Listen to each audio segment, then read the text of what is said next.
Olá, seja muito bem-vindo, muito bem-vinda a mais um episódio do podcast Pode Contar a Sua História, o lugar onde pessoas comuns têm histórias extraordinárias para contar. Eu sou Andréa Beijato, psicanalista e consultora de desenvolvimento pessoal, e há mais de 15 anos venho ouvindo muitas e muitas histórias dos meus amigos e meus pacientes, e eu decidi trazê-los aqui para compartilhar essas histórias com vocês. Hoje eu vou entrevistar uma empresária linda, de sucesso, lógico. Ela trabalha no segmento de noivas. Ela vai contar tudo direitinho como é que funciona essa história. Ela é empresária, estrategista de imagem no segmento de noivos. Está no mercado há mais de 19 anos. Ela é casada com o Renato, que também é seu sócio.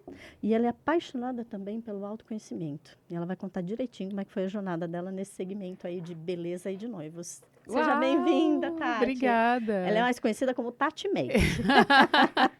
Obrigada pelo convite. Adorei a introdução. Obrigada.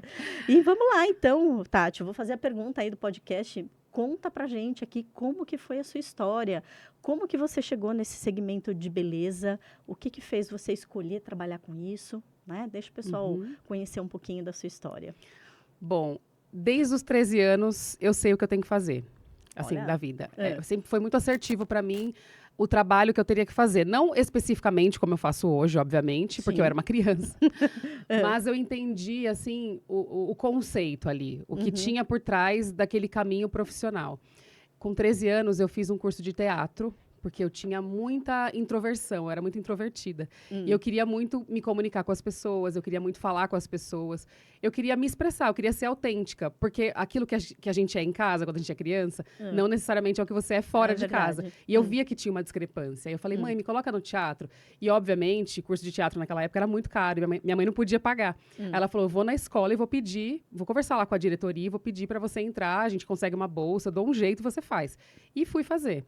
Quando eu cheguei no teatro, eu me deparei com uma série de funções que tinha lá dentro e que não era só atuação, não era só a questão da oratória, da comunicação, do posicionamento no palco.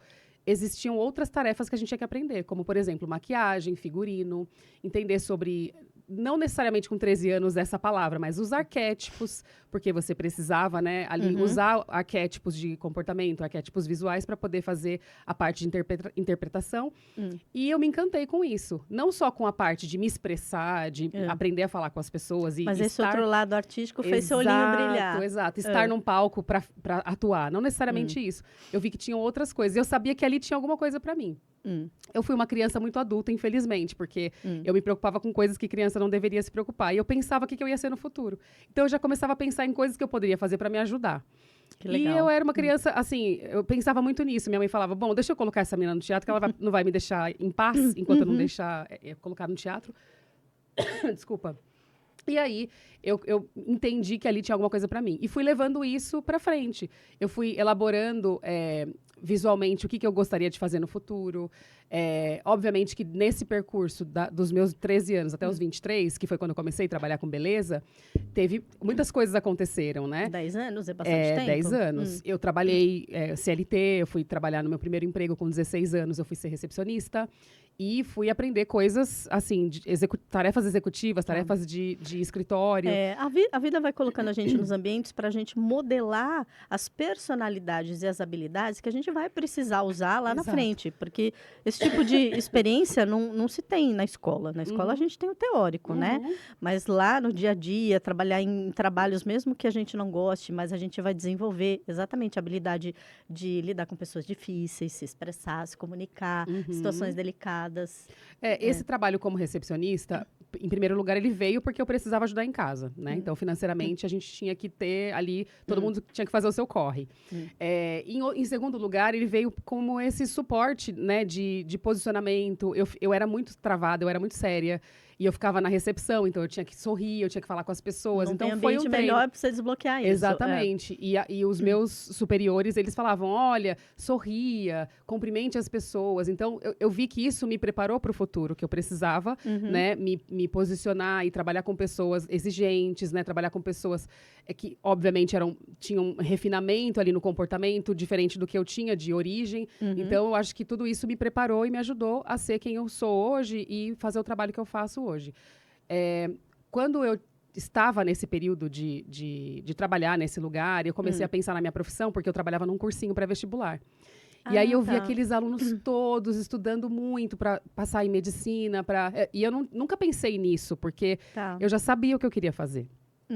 E foi um momento decisivo para mim, muito jovem, com 16, 17 anos. Você estava num ambiente que estava puxando você para uma coisa, Isso. mas dentro do seu coração você já tinha certeza que queria outro caminho. Sim, existiam profissões que eu me identificava, como, por exemplo, moda, rádio e TV, essas coisas, eu achava legal. Mas eu falei, putz, acho que eu não quero essa trajetória. Eu já sei o que eu quero fazer, então eu vou procurar entender como que eu começo, como que eu faço para começar nesse segmento. Acho que é a parte mais difícil, né? A gente não ter as habilidades e competências suficientes e não ter muita certeza. Não é o seu caso, que você falou que sabia. Sabia. Mas o jovem, ele enfrenta uma dificuldade muito grande, que é a falta de habilidade e a falta de foco do que quer, certeza do que quer. É um horror. Terrível. Quando a gente é muito jovem, você é pressionado a saber o que você quer fazer pro resto da vida. Exatamente. Hoje em dia é um pouco diferente. Sim. Mas naquela época era isso, tipo... E ainda mais a necessidade que você falou, que a gente tinha que ajudar em casa. Então, a gente tinha que estudar logo, já fazer faculdade logo. Exato. Né? Não tinha aquela estrutura, por exemplo, vou fazer um mochilão na Europa. Não. Né? Vou fazer um intercâmbio para decidir o que eu quero. Totalmente fora da minha realidade naquela época. Mas o que foi muito legal, o que foi muito mágico, na verdade, para mim, foi que eu sabia o que eu queria fazer. Então, eu não me frustrava com aquele ambiente. Eu não falava assim, puxa, eu nunca vou conseguir fazer a faculdade de rádio e TV, eu nunca vou conseguir fazer faculdade de medicina. Eu não pensava nisso, porque não era uma opção para mim. Eu tinha uma certeza dentro de mim que eu tinha que fazer o trabalho com beleza, com... Não sei, eu pensava em maquiagem, pensava em várias coisas, tudo aquilo que eu aprendi no teatro, porque aquilo plantou uma semente dentro de mim. Aquilo que eu vivi com os 13 anos plantou uma semente. Depois, eu saí desse trabalho, e eu comecei a fazer coisas aleatórias, coisas artesanais. Eu comecei a fazer bijuteria, fazer arranjo de cabeça para daminha de casamento. Eu comecei a fazer várias coisas assim que eram artesanais. E nesse momento eu fiquei doente. Eu fiquei com problema de saúde. Por quê? A minha vida mudou drasticamente. Eu me casei muito nova. Eu me casei com 19 anos, o meu primeiro casamento. E a minha vida mudou, assim, mas mudou radicalmente. Uau. Foi uma mudança. Hoje eu vejo que é uma mudança boa. Porque me proporcionou mudar de ambiente também, porque eu ficava num ambiente muito restrito, né? Eu nasci na periferia, eu tinha ali limitações que sair dali daquele lugar que eu estava era difícil. Então, eu mudei para mais perto da cidade, daqui da capital, fui tendo outros ambientes, conviver com outras pessoas, então me ajudou de uma certa forma, mas eu fiquei doente por conta da mudança muito drástica. Tá bom. Nesse momento que o autoconhecimento entrou na minha vida, porque eu já gostava de coisas holísticas, de coisas místicas, é que eu não tinha acesso, por exemplo, à psicologia, à psicanálise, eu não tinha acesso a isso. Mas eu comecei a me interessar muito. Então foi um momento que eu decidi que eu ia fazer uma coisa que tocasse o meu coração. Ótimo. É muito sábio isso. Hoje a gente sabe que isso é o verdadeiro, mas lá atrás a gente não tem a mínima consciência, né? Eu acho que por influência da minha mãe, que era uma pessoa que gostava desses estudos de autoconhecimento, de astrologia, etc. Eu recebi informações muito, muito positivas nesse sentido, porque ela falava assim, olha, o que eu tenho para apresentar para vocês é isso aqui. Eu estudei até a 4ª série, meu pai não estudou, então assim, é isso, o que a gente tem é isso aqui. Então vamos fazer isso aqui ficar fácil, vamos fazer isso aqui ficar legal. Não tinha, assim, a gente tinha dificuldade financeira, a gente tinha falta de recurso e de oportunidades ali, mas a gente não tinha dificuldade de criar as oportunidades, porque a gente foi instruído. Então, o ambiente que a gente cresceu, que a gente nasceu, ele não era um ambiente muito favorável, mas os nossos pais, eles eram... Os meus pais, acho que eles eram meio mágicos, assim. A minha mãe já é falecida, meu pai é vivo, graças a Deus, mas acho que eles eram meio mágicos. O meu pai você nunca vai ouvir ele falar algo negativo quando você chega para ele com uma ideia. Ele vai falar, você tá feliz, você gosta, isso é bacana, como que você vai fazer para conseguir isso? E vai atrás. Então, assim, eu olhava para o ambiente, não era favorável, mas eles não deixavam a gente cair nesse lugar do não pertencimento. Porque eles tinham consciência de que ali não tinha as condições de ajudar um pouco mais, mas tinha aquele incentivo de, filho, vai que aqui em casa não tem tudo, mas lá no mundo, lá fora tem, vai buscar o que é teu, né? E se alguém fez, você também pode, obviamente que você vai ter ali, dependendo da condição que você tá, porque tem gente que tá num nível muito difícil, com muita dificuldade, mas trilhando o seu caminho e tendo ali com uma meta de onde você quer chegar e como você quer Sim. que seja seu futuro, você vai buscando ali as condições para isso. Muitas coisas, para mim, demoraram para acontecer, mas aconteceram, né? Sim. Porque eu sabia que era possível. A gente tenta por aqui, não dá certo, você tenta por outro caminho, não dá Sim, certo, é e você normal. vai É tentando assim e que vai funciona com conseguindo. todo mundo.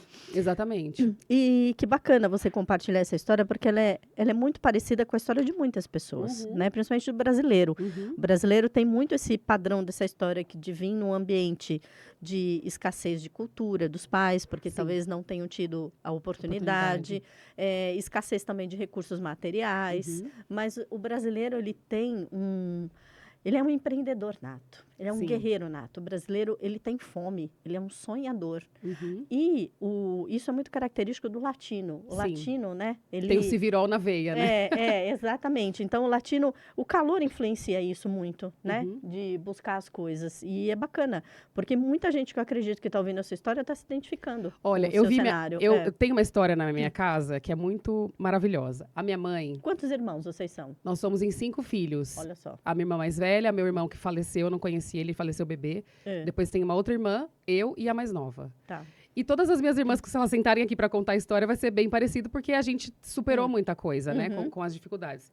E tudo bem, gente, porque tudo é crescimento, né? Sim. A minha mãe tem uma história muito legal, que é assim, ela estava com dificuldade financeira, acho que eu não era nascida, eu era muito bebê, eu não lembro. Mas ela contava essa história para todo mundo, assim. E ela fez uma coisa muito louca, porque era uma coisa tão simples e deu certo. Ela estava com dificuldade financeira, ela precisava de um dinheiro. E ela falou assim, eu vou vender alguma coisa aqui no bairro. Alguma coisa que as pessoas possam pagar e vou conseguir o dinheiro. E ela fez um tabuleiro de gelatina. Gente, gelatina. Gelatina é uma coisa muito baratinha. E que naquela época todo mundo fazia, porque era um doce que as crianças gostavam. Hoje em dia, acho que não sei se as pessoas gostam mais, eu nunca mais vi. É uma sobremesa bem cara de criança mesmo. É, uma coisa barata e colorida e tipo, exatamente. E ela fez um tabuleiro e vendeu. E ela contava aquela história dando risada, que ela falava assim, gente, tá vendo? Faz alguma coisa, faz alguma coisa, dá certo. A gente não precisa ficar desesperado. Claro que tem situações que são desesperadoras, sim. mas não dá pra generalizar. Mas nesse episódio, ela conseguiu, assim, o dinheiro que ela precisava. As minhas irmãs eram pequenas, ela tava com muita dificuldade. E, tipo assim, ela vendeu gelatina. Gelatina é uma coisa que ninguém compra gelatina. Porque você faz na sua casa e é, sei lá, menos de R$5, eu não sei quanto pacotinho, custa. É, uma coisa barata. Mas é aquela história, é o servir, né? É alguém que foi no mercado, que comprou, não importa se custa R$5 um pacotinho. Alguém foi lá, preparou, montou, vendeu. A gente gosta de prestação de serviço, de facilidade das coisas. Sim. O brasileiro, ele é o vendedor do farol, né? É. O brasileiro é o único público do mundo que vende tudo e mais um pouco no semáforo. Você não encontra isso em lugar nenhum do mundo. Tem mapa-mundi, tem limpador de para-brisa, tem tudo, flores, balinha, paçoca, bichinhos, pano de chão. pano de prato. Pano de prato, exatamente. É verdade. Mas você sabe que uma vez eu vi uma entrevista de alguém falando que o melhor vendedor do mundo é aquele que está no farol. Porque ele tem 10 segundos para fazer a abordagem perfeita dele, te apresentar o produto, falar das vantagens, te convencer, te vender, receber e abrir o farol, o carro vai embora. É. Então, o vendedor... É o pitch de elevador ali, rapidão. Exatamente. É o melhor pitch do mundo, o melhor vendedor do mundo é o vendedor de farol. Sim. E o brasileiro tem isso, né? Eu acho que vender é um dom, assim, obviamente. Um dom, a gente vai treinando. A gente vai treinando, mas acho que todo mundo é vendedor, né? A gente tem esse dom, assim, inato, e depois você vai ativando ele. A gente é negociador. A gente negocia um produto ou um serviço e em troca recebe dinheiro ou faz alguma troca, uma permuta. Então, apesar do brasileiro muitos serem vendedores, mas ainda existe gente que tem vergonha de vender, tem bloqueio de vender, não gosta de vendas, exatamente pela parte comportamental. Eu sou tímido, eu tenho vergonha, não gosto de vender. Mas isso está no DNA do brasileiro. Sim. Né? Então, é uma coisa que dá para desenvolver. Mas o ser humano, ele é vendedor, né? Isso vem dos fenícios lá atrás, né? Do ser humano começar a fazer a troca, o escambo, né? Olha, eu supro a sua necessidade com um produto ou serviço. Na época, eles trocavam por sal, né? Lá atrás, na época antiga. Então, a venda, a negociação, ela está na nossa história, da humanidade. Exatamente. Né? E você entendeu uma necessidade de um público específico e você Sim. entender o valor que tem. Personalizar um produto, um serviço, atender ele. E o valor que tem aquele serviço que você vai oferecer para essa necessidade. Sim. Eu fiz isso logo no começo do meu trabalho. Eu entendi a necessidade do bairro que eu morava. Eu morava em Indianópolis, que é ali perto do aeroporto. E ali tinha muitas lojas de vestido de festa, de aluguel de roupa de festa, bolsas, etc.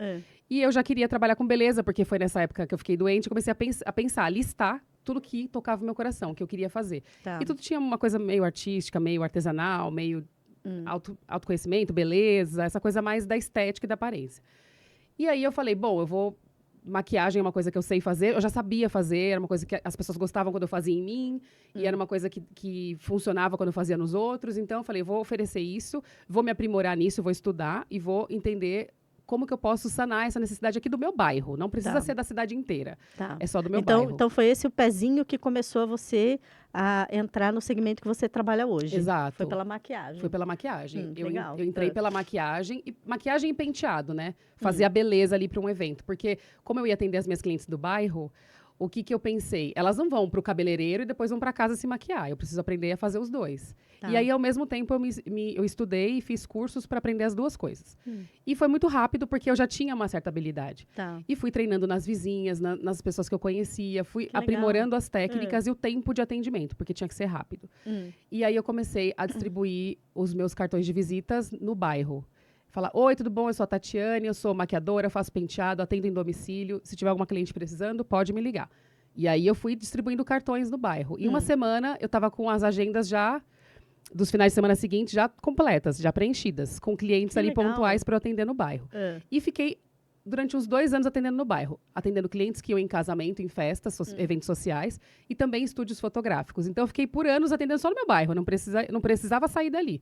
Eu fazia minha grana, fazia a minha agenda ali toda no bairro. E depois eu fui expandindo para outros segmentos e para outras frentes, porque eu precisava aprender de tudo, né?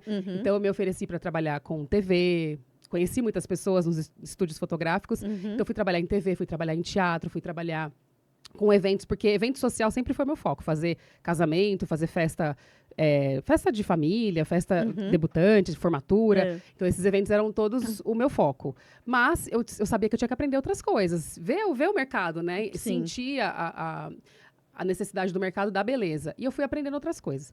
Num certo ponto, eu vi que eu não queria fazer tudo aquilo, porque ficava muito corrido, ficava muita coisa para fazer. Depois vieram as influenciadoras, trabalhava com muita influenciadora. E o nome vai expandindo também, né? A gente vai alcançando mais pessoas. Depois eu falei assim, não, agora eu preciso decidir, vamos voltar para a origem, vamos ver o que era lá no começo, o que eu queria fazer. Começar a funilar e escolher, né? Refinar o que eu gosto de fazer, Desculpa, aqui que eu fui ficando boa nesse tempo, né? E aí você vai afunilando para achar um denominador comum. Exato. E principalmente, voltar lá atrás, nos 13 anos, e entender como que eu poderia pegar toda aquela experiência que eu tive na TV, no teatro, etc., e levar para esse universo dos casamentos. Então, aí eu fui olhar outras formas de criar beleza. Então, por exemplo, quando a gente trabalha no teatro, trabalha na TV, você tem o trabalho do visagista, do stylist, você tem outras coisas que acontecem antes da beleza. Eu falei, então eu acho que no universo dos casamentos não tem isso. Que legal. E eu gostaria de também poder oferecer esse olhar mais aprofundado, mais abrangente, mais holístico, né? Ver o todo ali da noiva. Porque eu comecei a ver também que a noiva não era só aquela parte isolada, né? Para mim, você está trabalhando aqui no rosto, fazendo a maquiagem e o penteado, é uma parte isolada do corpo da pessoa. Só que antes disso, acontecem outras coisas. Ela faz outras escolhas. E a gente tem, obviamente, eu como trabalho com rosto há muitos anos, e estudo o rosto há muitos anos, a parte da morfopsicologia, fisiognomonia, perfis comportamentais através da leitura facial, eu comecei a ver que a gente podia começar pelo rosto, ao invés de começar pela roupa. E aí eu comecei a trabalhar com a consultoria de imagem. Obviamente, fui estudar horrores. Você sabe, você me conhece, que eu sou uma pessoa estudiosa. Fui estudar horrores, fui me formar em consultoria de imagem, coloração pessoal, personal stylist. Fiz muitos cursos de design de moda, enfim, linguagem visual, uma série de coisas que são agregadoras a esse trabalho. E estudar principalmente essa parte que tem por trás das nossas escolhas, que é o nosso perfil de comportamento, para a gente entender ali por que a pessoa fez aquela escolha, o que move ela, o que faz ela se identificar com aquele objeto, com aquela roupa, com aquele sapato. Então, tudo isso eu fui agregando, mas isso tudo eu vi acontecer nesses ambientes, na TV, no teatro, na moda, né, que eu fiz muito moda. Então, isso tudo trouxe para mim essa visão. Então, nada que eu fiz, eu não acho nada ruim, assim. Nossa, estou nessa experiência não foi aleatório, aqui, não foi você aleatório. fazer esse giro em tantos lugares, mas o que você está contando, o seu olhar era muito antenado para essas coisas, porque tem muita gente que passa por muitos lugares e não tem passa batido. Exatamente, essa captação de informação, de aprendizado tão grande e a conexão de uma coisa com a outra. Né? Eu tenho uma habilidade que é a correlação. Eu consigo correlacionar tudo, assim, uma coisa... Que legal. Até essa coisa da sincronicidade, correlacionar. Eu gosto muito disso, dessa coisa do inconsciente, da gente entender por que a gente está ali, coisas que acontecem, que você tem que prestar atenção. Obviamente que eu não fico pensando nisso o dia todo. Mas no trabalho, por exemplo, tudo para mim é aproveitado, né? Por exemplo, quando eu tô na TV... O que eu posso aprender? Sobre a tecnologia da captação de imagem, sobre o que está na moda, qual que é o último modelo de câmera, por que está sendo feito dessa forma, o cenário, as cores, enfim. Tudo isso a gente pode aprender, nada é desperdiçado. Né? Eu estou ali fazendo a maquiagem, mas eu estou olhando tudo que está acontecendo. Então, foi isso que trouxe para mim esse olhar mais amplo, mas eu tenho certeza que isso veio de lá de trás. O caminho que eu trilhei, ele foi muito intuitivo, obviamente, porque eu não tinha uma instrução. Vá por aqui e olhe a TV, olhe o teatro, olhe as noivas, não é isso. Você caiu nesse ambiente e foi aprendendo e filtrando. Mas lembra lá atrás que eu falei que eu estava no teatro e que eu vi que tinha tudo isso? Ficou na minha cabeça, ficou em mim essa informação. E depois eu fui trilhando esse caminho até que eu chegasse no atendimento que eu faço hoje, que eu falo que é o atendimento dos meus sonhos, né? O jeito que eu trabalho hoje é o jeito mais legal que eu poderia trabalhar. Eu sou muito feliz no meu trabalho, justamente por isso, porque eu faço as coisas todas correlacionadinhas, amarradinhas, tudo tem um porquê, tudo faz sentido para o cliente, obviamente. Se você olha uma cliente que eu atendo, olha lá, a foto da noiva ou a foto do noivo, porque eu atendo noivas e noivos, com styling, com a consultoria de imagem. Você fala, tá bonito, mas quando ele vai contar o porquê que ele usou cada escolha, cada peça, por que aquele penteado existe, ele vai te contar dando um sentido para aquilo. Então... Não é só o momento presente. Ele não está daquele jeito porque alguém falou que era para ficar assim, que ia ficar bom. Não, faz sentido para ele. Ele foi entender por quê, para ele poder ficar confortável e encaixar naquele visual, com aquela roupa, com porque maquiagem. A consultoria de imagem, esse universo da imagem pessoal, muitas vezes pode parecer que é o look do dia, a cor da moda, a roupa, sei lá, que está em voga e tal. Mas a consultoria de imagem é uma ferramenta de autoconhecimento, é uma ferramenta que promove para o cliente a cognição. Por que eu vou usar esta roupa? Por que essa cor é boa para mim? Ele puxa o olhar para dentro, né? Exato. A pessoa começa a falar assim, quem eu sou? Do que eu gosto? O que fica bom em mim? Por que isso fica melhor desse jeito em mim? Exato. Então, isso é muito precioso. Porque a pessoa vai refletir antes de fazer as escolhas. Então, eu sempre aconselho as pessoas a virem sem escolhas. Vem no começo, vem quando pensou que vai casar. Vem fazer um trabalho de autoconhecimento, vem entender quem você é, quem você era, quem você é e para onde você está indo enquanto casal. Porque a gente trabalha com o futuro. Quando a gente trabalha com noivos, a gente trabalha com o futuro. Então, o meu trabalho é fazer pesquisa de tendência de comportamento, de consumo, tendência de moda futura, tendência de mercado. Não é trabalhar com o hoje, porque a noiva, ela fecha comigo hoje, às vezes ela vai casar daqui a 1 ano e meio. O pessoal que casa faz planejamento com muita antecedência, porque é muito detalhe para checar, né? Tem muito detalhe, e os fornecedores que são autorais, por exemplo, aquele fotógrafo que você quer que vá no seu casamento, aquele DJ que você quer que vá no seu casamento, aquela maquiadora que você quer que vá no seu casamento, ela é uma só. Mesmo que ela tenha uma equipe, mas se você quer ela presencialmente, você precisa reservar com antecedência. Então, são 14, 15, 16 meses de antecedência que a gente fecha a agenda. Então, o que acontece? A gente trabalha com o futuro. Então, eu não posso proporcionar uma experiência para o cliente do que está na moda agora. Tem que ser o que está no futuro da moda e no futuro da vida dele, o que ele quer para o futuro. Porque a imagem que ele vai estar ali no casamento é uma projeção dele para o futuro. Então, como você quer se ver no futuro? Você como mulher e você como homem. Nossa, que incrível isso. É uma projeção para o futuro. Eu nunca tinha parado para prestar atenção que tem esse tipo de informação, de trabalho. E faz todo sentido, né? Porque a pessoa está iniciando um marco novo na vida dela. Ela está criando uma história. Então, ela vai deixar uma casca, né?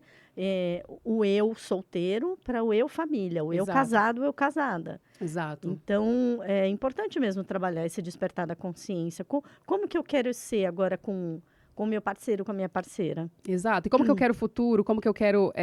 Que legal você agregar isso à imagem e consciência. Exato, porque tudo é correlacionável, né? A gente consegue, através das ferramentas do design, da linguagem visual, da moda... enfim, dos arquétipos, de uma série de coisas a gente consegue trazer para a imagem pessoal através dessas reflexões. Obviamente, tem muito estudo por trás, né, do design, da neurociência, enfim, dos comportamentos. A gente tem um universo muito vasto ali de conhecimentos que a gente tem que adquirir para poder proporcionar esse trabalho, porque não é achismo, não é opinião pessoal e não é o que está na moda e tendência, porque isso tudo... A gente vai usar, obviamente, a moda como um recurso para imprimir ali aquela ideia, aquele conceito que a pessoa tem para o futuro dela e para a imagem dela, aquele objetivo, desejo de imagem. Mas a moda não vai ser o ponto de referência. A pessoa, sim, vai ser o ponto de referência. Então, eu falo para as minhas clientes, não chega cheia de referência, não chega cheia de pastinha, de foto de inspiração. É o que todo mundo faz. Eu quero esse vestido, eu quero essa maquiagem, eu quero esse cabelo. E aí você vai lá e desconstrói tudo, porque você mostra para ela que ela tem que primeiro se conhecer, achar a identidade, depois você vem com o que fica mais adequado com aquela identidade que você ajudou ela a descobrir. A referência é a noiva, o noivo. Né? A referência é a pessoa, porque eu vou trabalhar a morfopsicologia, né? Eu vou trabalhar a morfologia dele, eu vou trabalhar a parte dos comportamentos e depois a gente vai para essa parte. Não precisa ter pressa. Porque tudo é muito fácil aqui. A gente está em São Paulo, eu atendo, a maioria das pessoas que eu atendo são de São Paulo, mas tem gente do Brasil inteiro. Os recursos estão disponíveis, tá tudo aí, não precisa ter pressa. Porque tem lojas especializadas, tem gente aí para trabalhar, né, aos montes. O mais importante é saber o porquê que vai comprar. Qual que vai comprar?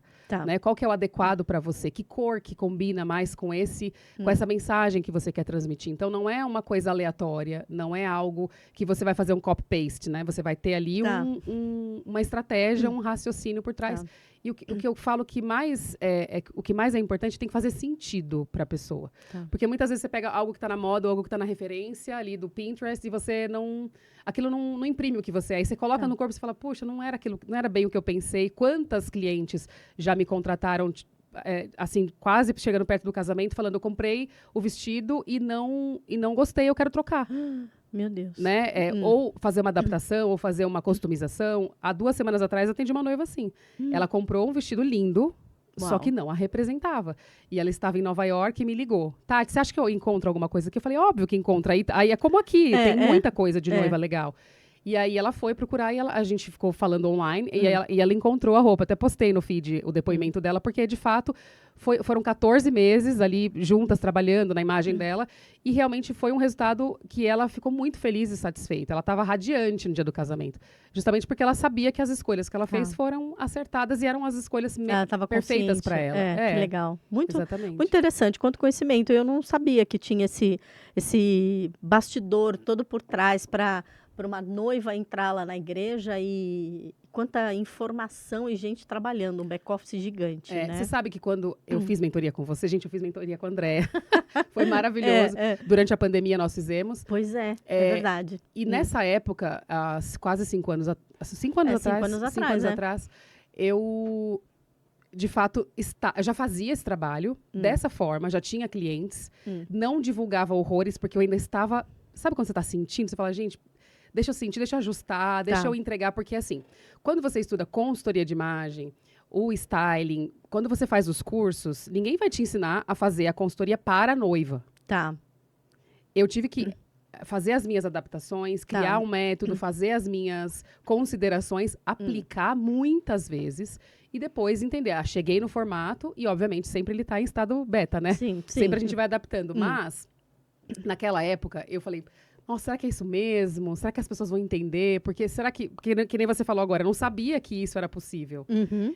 Nem eu. As clientes que foram me trazendo essa necessidade. Mas você enxergou, foi o que você falou. Teu Exato. olhar, você fala assim, que você faz associação, isso dá para casar com isso, então isso daqui tem que linkar com isso.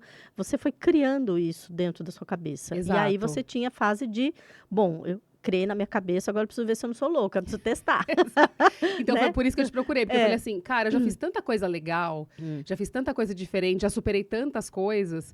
Eu não quero que isso me limite, né? Eu ficar com medo de fazer algo que é diferente, né? Eu até Sim. escutei uma aula do professor Hélio Couto esses dias que ele lançou, e ele estava falando, faça algo diferente do que todo mundo já fez. Exatamente, ele sempre fala isso. Né? E aí, quando eu lembrando disso, eu falo, puxa, é tão diferente que eu não sei nem explicar o que eu faço, sabe? Então, eu procurei a sua ajuda para eu poder colocar as ideias no lugar e entender como que eu poderia fazer isso. Chegou uma hora que eu desprendi, falei, tá tudo bem, eu vou mostrar. E aí, qual que é a estratégia? Soltar, né? Soltei. Deixa eu soltar um pouco para ver. O ambiente traz as respostas. Soltei, tô com a agenda cheia de noivas para fazer consultoria, noivas e noivos. Tô adorando.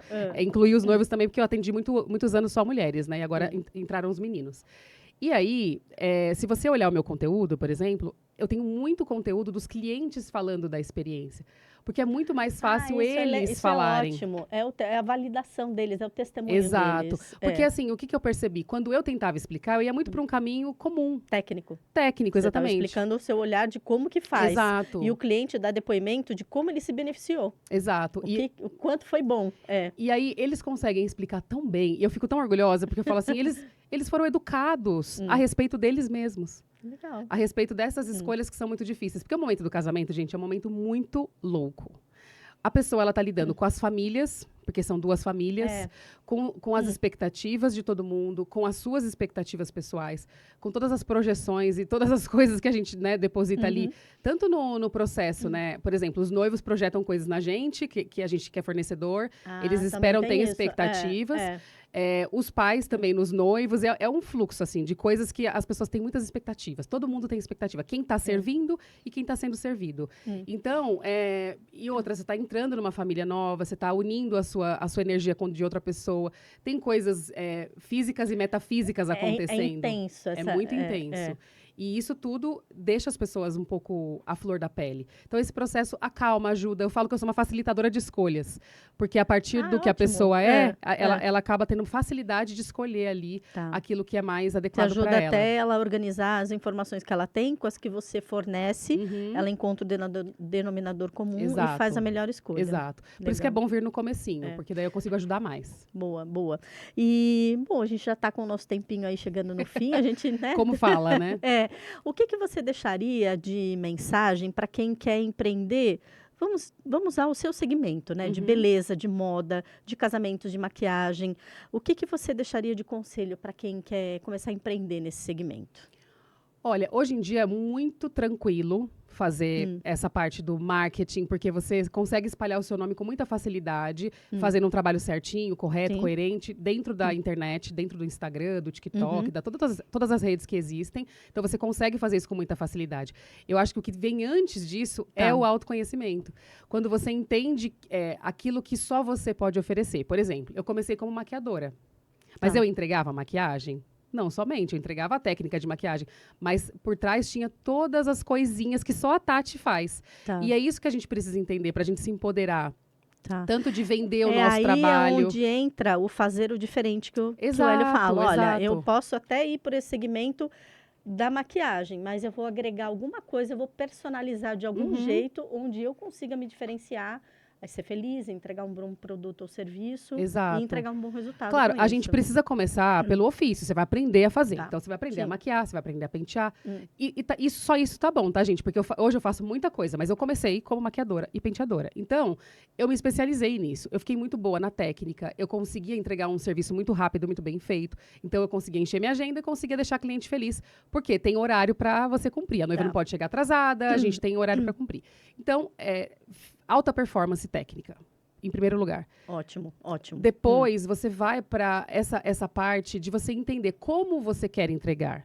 né? Tá. A maquiagem, o penteado, Porque como aí que você vai se sentindo, o posicionar. teu público vai dizendo, olha, eu Exato. quero isso, eu quero aquilo. E se você sentir uma afinidade, você fala, pô, isso que o cliente está pedindo, eu gosto fazer, eu sei entregar. E aí Sim. você vai aprimorando e isso vai entrando no fluxo. Entenda suas habilidades. Por exemplo, a gente tem que fazer, quando você empreende, a gente tem que trabalhar essa parte da gestão, tem essa parte isso é muito de importante. tarefas executivas, e eu nunca fui muito boa nisso. Hum. Eu sempre fiz direito, sempre eu cumpri minhas coisas, sempre trabalhei certinha. A primeira coisa que eu fiz quando eu pensei em maquiar foi abrir minha empresa, fiz meu contrato, tudo que eu faço, até se eu vou passar um lápis no olho de alguém, eu vou fazer um contrato. Mas isso não é a minha maior habilidade, tá? Eu não Tá. tenho habilidades extraordinárias com O administrativo. administrativo. Tá. E por isso o Renato é meu sócio, porque ele é um virginiano grande, organizado. Um grande virginiano organizado. E ele tem também outras ideias e outras habilidades. Então, a gente agrega as habilidades Ótimo. e faz um negócio legal. Mas essa parte, por exemplo, de você entender que os ambientes são para você, que você pertence a esse mundo, que você pode ser quem você quiser e se trabalhar internamente para você aceitar. Por exemplo, você fazer noiva é o ápice do maquiador. Ah, legal. Porque é um serviço que a noiva pode escolher qualquer pessoa, mas ela escolhe você para aquele dia super especial. Então, Tá. é um serviço premium, da maquiagem.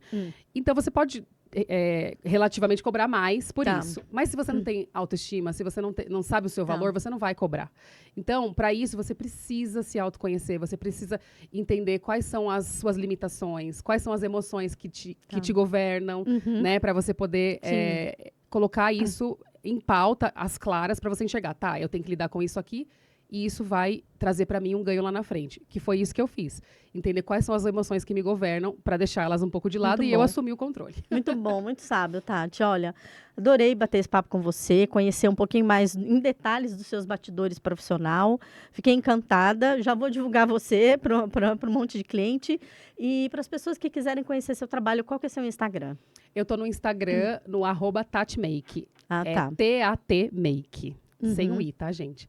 E também tem o meu podcast, que eu falo sobre casamentos. Ah, legal. E sobre tudo que tem a ver com esse universo de autoconhecimento para noivos e noivas, que é o Prontos para o Altar. Tem no YouTube e no Spotify. Muito bom, muito bom. Ó, e hoje tivemos mais uma entrevista incrível, mais uma história aí de aprendizado, de empreendedorismo de sucesso. E eu espero que vocês tenham gostado.